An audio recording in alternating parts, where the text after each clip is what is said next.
بسم الله الرحمن الرحيم.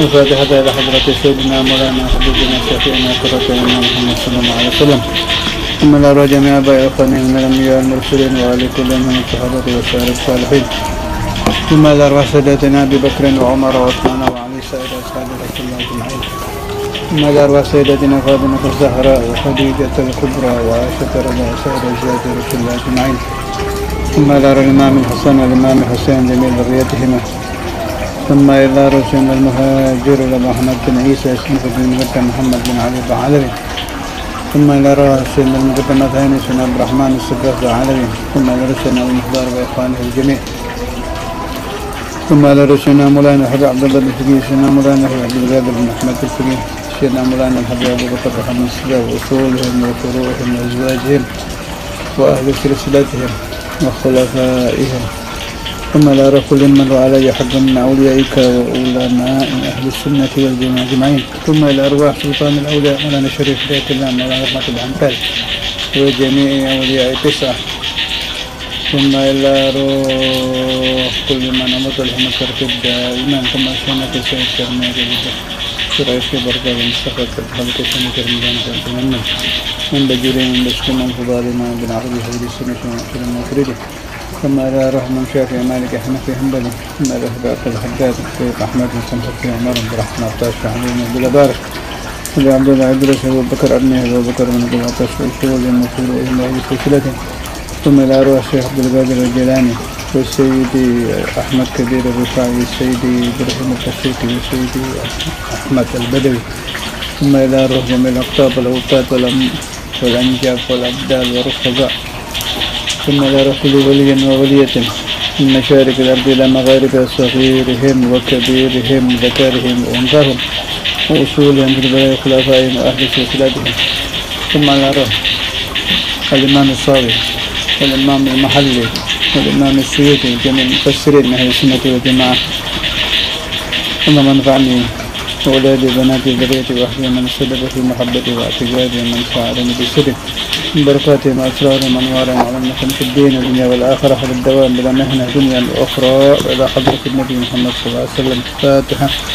أعوذ بالله من الشيطان الرجيم. بسم الله الرحمن الرحيم. الحمد لله رب العالمين الرحمن الرحيم مالك يوم الدين إياك نعبد وإياك نستعين اهدنا الصراط المستقيم صراط الذين أنعمت عليهم غير المغضوب عليهم ولا الضالين.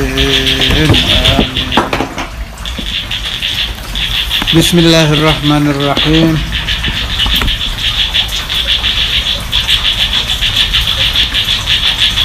Suratul Fatihah Makkiyatun wa ayatuha sab'un. Menerangkan tentang surat Fatihah. Ada beberapa pendapat ulama ahli tafsir. Sebagian mengatakan surat Fatihah Makkiyah, artinya diturunkan di Makkah. Wa huwa qaulul aktsari, pendapat terbanyak dari ulama ahli tafsir bahwa surat Al-Fatihah diturunkan di kota Makkah. Ada lagi yang berpendapat waqila madaniyatun, diturunkan di kota Madinah. Ada lagi pendapat ulama surat Fatihah disebut sab'ul mathani. Sab'a itu artinya 7, mathani artinya mathna, dua-dua. Jadi satu surat yang diturunkan 2 kali. Sekali diturunkan di Makkah, yang kedua diturunkan di Madinah.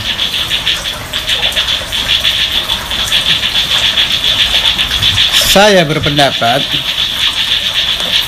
satu-satunya surat di dalam Al-Quran yang terbanyak dibaca oleh umat Nabi Muhammad adalah Suratul Fatihah. Semalas-malasnya orang membaca wirid dalam hidupnya, dia tidak akan terlepas dari membaca Suratul Fatihah. sebodoh-bodohnya orang daripada kemampuan membaca Al-Quran, dia tidak akan bisa tidak membaca surat Al-Fatihah. Kenapa? Sebab bersabda Rasulullah sallallahu alaihi wasallam, la salata illa bi Fatihatil Kitab. Tidak sah salat kecuali dengan membaca suratul Fatihah. Ada satu keterangan unik yang saya terima dari Al-Habib Abdullah bin Ali Al-Kaf Cirebon. Beliau mendengar keterangan ini dari Sayyidina Maulana Al-Walid Al-Habib Abdullah bin Abdul Qadir Al-Fiqih, bahwa nanti apabila telah dekat hari kiamat, wali yang disebut Sahibul Waqt. Sahibul Waqt itu wali yang tertinggi derajatnya di zamannya, atau boleh juga disebut Qutbul Ghaus. Sebagaimana kita ketahui, setiap zaman Allah Ta'ala mempunyai 124.000 wali ala adadil anbiya, sesuai hitungan para nabi. Jumlah nabi 124.000 nabi, maka tidak akan kurang setiap zaman dari 124.000 wali. 124.000 aulia ini dipimpin oleh Qutbul Ghaus yang disebut juga Sahibul Waqt. Kata Sayyidina Maulana Al-Walid Al-Habib Abdullah bin Abdul Qadir Al-Fiqih radhiyallahu ta'ala anhu, fani wa iyyakum barakatuh asqara fid darain ala dawam amin bila mahna dunya wal akhirah.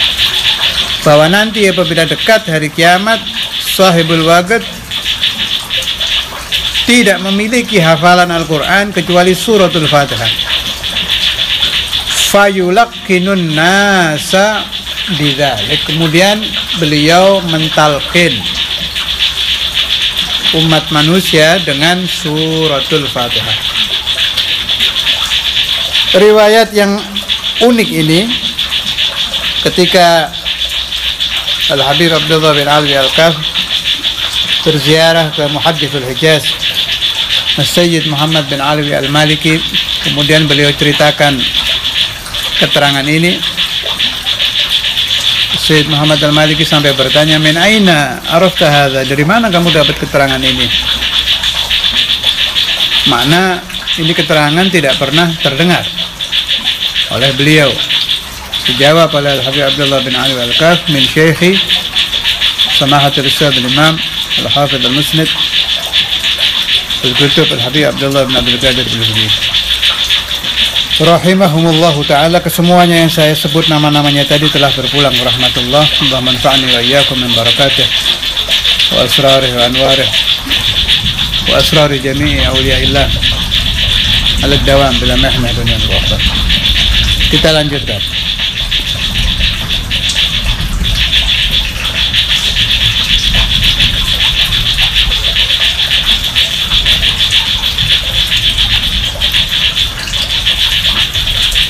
قال المؤلف رضي الله تعالى عنه بل هي من أوائل القرآن نزولا. Surat Al-Fatihah termasuk di kelompok surat-surat yang golongan awal-awal turunnya. Wa summiyat Fatihah li'annaha miftahul kitabil aziz. Disebut Fatihah, artinya Fatihah adalah pembuka, sebab surat Fatihah itu kunci Al-Quran, pembuka Al-Quran.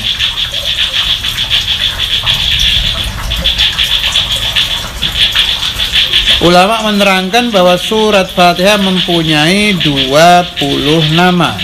Di antaranya tadi Suratul Fatihah. Disebut juga yang kedua Fatihatul Kitab, pembuka Al-Quran. Salisuha Ummul Quran, disebut ibu Al-Quran, li'annahu muftatahun biha faka'annaha asluhu wa asasuh, sebab Al-Quran dibuka dengan surat tersebut. Rabi'uha Suratul Kanzi, surat Fatihah disebut surat Al-Kanaz, surat simpanan harta karun, li'annaha nuzilat min kanzin tahtal arsy, sebab surat Fatihah berasal dari simpanan di bawah arsy Allah Ta'ala.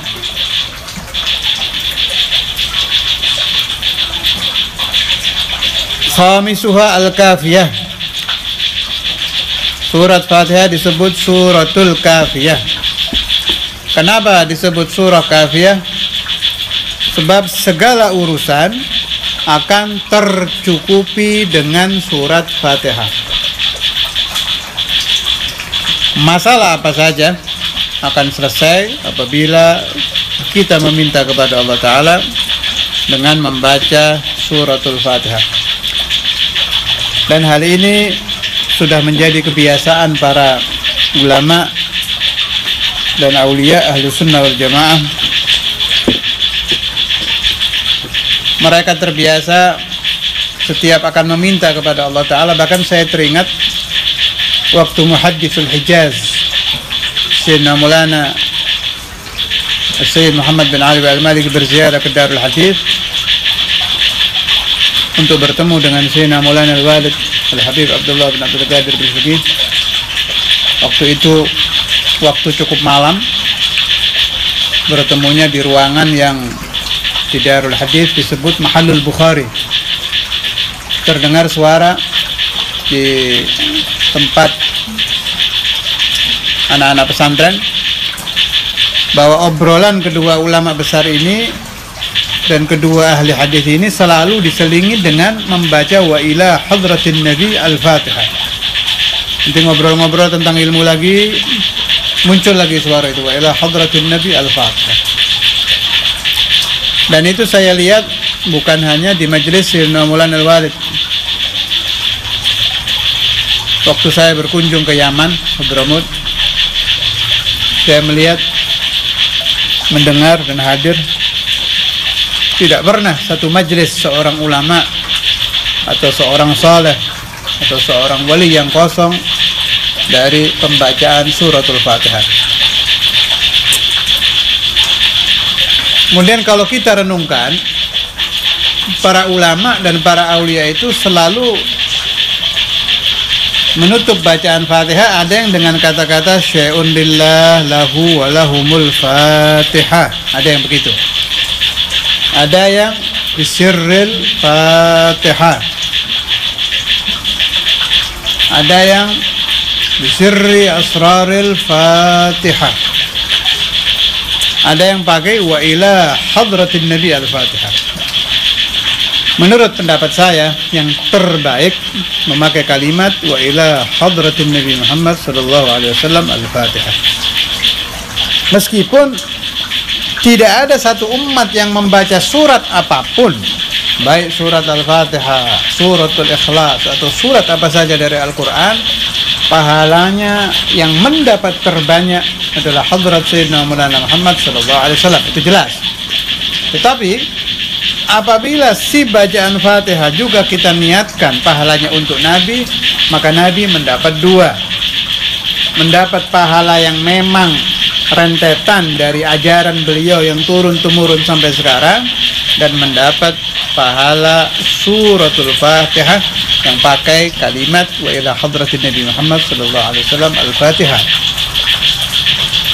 Kemudian kalau kita menghadiahi Rasul sallallahu alaihi wasallam di dalam akhir doa kita suratul Fatihah, maka kemungkinan besar doa yang berasal dari mulut kotor kita akan diterima oleh Allah Ta'ala bi barakati sayyidina Maulana Muhammad sallallahu alaihi wasallam. Sesuai dengan sabda Rasulullah sallallahu alaihi wasallam, tawassalu bi jahi fa inna jahi 'indallahi 'azim. Bertawassullah kalian melalui pangkat aku Nabi Muhammad, sebab pangkatku di sisi Allah Ta'ala adalah sangat agung. Memakai kalimat azim artinya sangat agung. Kita lanjutkan. Masih banyak, ada 20. Sadisuha al-wafiyah. Yang keenam, surat Fatihah juga disebut suratul wafiyah. Li'annaha wafiyatun kafiyatun fi sihhatis salati an ghairiha indal qudrati 'alaiha. Disebut surat wafiyah karena salat akan tercukupi sahnya salat dengan surat tersebut.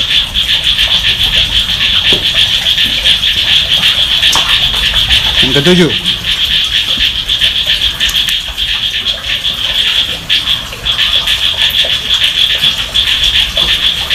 sabi'uha asy-syafiyah. Surat Al-Fatihah juga disebut surat penyembuh. Kalau ini tidak asing lagi, dari zaman ke zaman para aulia, para salihin, para ulama, para kiai, para habaib, kalau ada orang minta air, meskipun dibacai dengan segala macam bacaan, pasti ditutup dengan suratul Fatihah. Sebab surat Fatihah bisa seizin Allah Ta'ala untuk menyembuhkan penyakit apapun yang dibacakan atas penyakit itu, surat Al-Fatihah. Thaminuha asy-syifa, surat obat. Bima warada, karena ada hadis dari Rasulullah sallallahu alaihi wasallam, hiya, surat Fatihah itu syifaun, menjadi obat, min kulli da'in, dari semua penyakit. Tasi'uha, yang kesembilan, as-sab'ul mathani, liannaha sab'u ayatin ala sahih, karena surat Fatihah itu terdiri dari 7 ayat. Di sini ada perbedaan ulama, ada 2 perbedaan, tetapi kedua-duanya tetap menunjukkan bahwa Al-Fatihah ada 7 ayat. Sawaun baik kulna, kami ulama berpendapat, innal basmalata, sesungguhnya bismillahirrahmanirrahim, minha, dari surat Fatihah, aula atau tidak. Bismillahirrahmanirrahim 1, alhamdulillahirabbil alamin 2, arrahmanirrahim 3, maliki yaumiddin 4, iyyaka na'budu wa iyyaka nasta'in 5, ihdinas siratal mustaqim 6, siratal ladzina an'amta 'alaihim ghairil maghdubi 'alaihim waladdallin 7. Ada yang berpendapat bahwa bismillahirrahmanirrahim tidak termasuk surat Al-Fatihah. Menurut saya, karena ba'dul awliya bermimpi Rasulullah sallallahu alaihi wasallam, di dalam mimpinya bertanya kepada Nabi Muhammad sallallahu alaihi wasallam, apakah ya Rasulullah, apakah bismillahirrahmanirrahim termasuk surat Al-Fatihah? Dijawab oleh Nabi Muhammad sallallahu alaihi wasallam, hiya ayatun minha lakin la tubtilu salata tarikiha. Bismillahirrahmanirrahim adalah termasuk surat Al-Fatihah, tetapi kalau ada orang yang tidak mau membaca bismillahirrahmanirrahim, jangan dibatalkan sholatnya.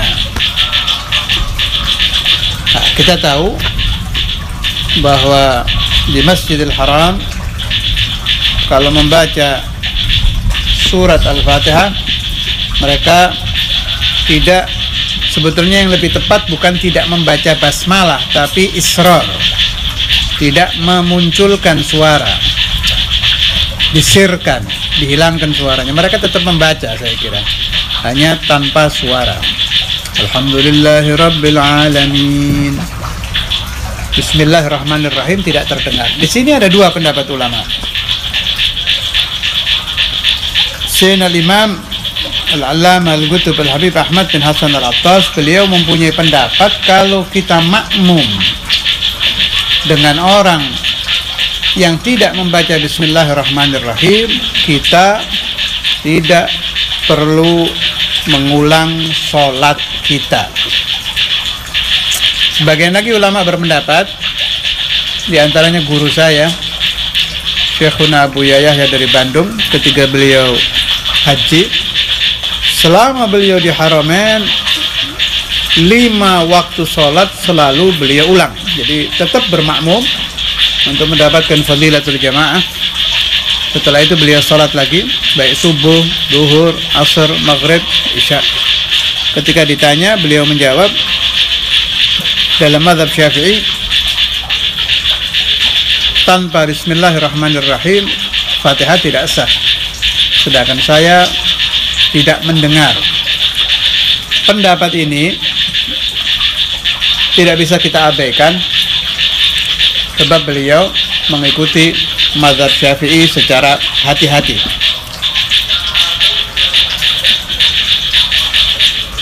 Mana yang kita pakai? Pendapat mengulang atau pendapat tidak mengulang?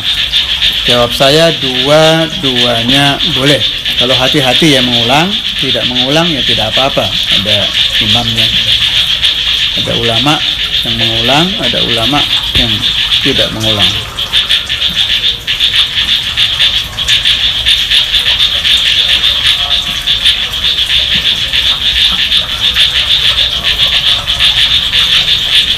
Ashiruha, nama yang ke-10 An-Nur.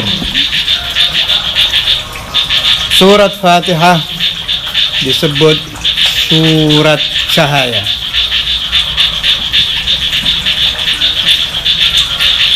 Saya tutup sampai di sini. Insyaallah dilanjutkan besok. Faedah tentang Fatihah masih banyak yang belum dibahas. Nama-namanya juga masih ada 10 nama lagi.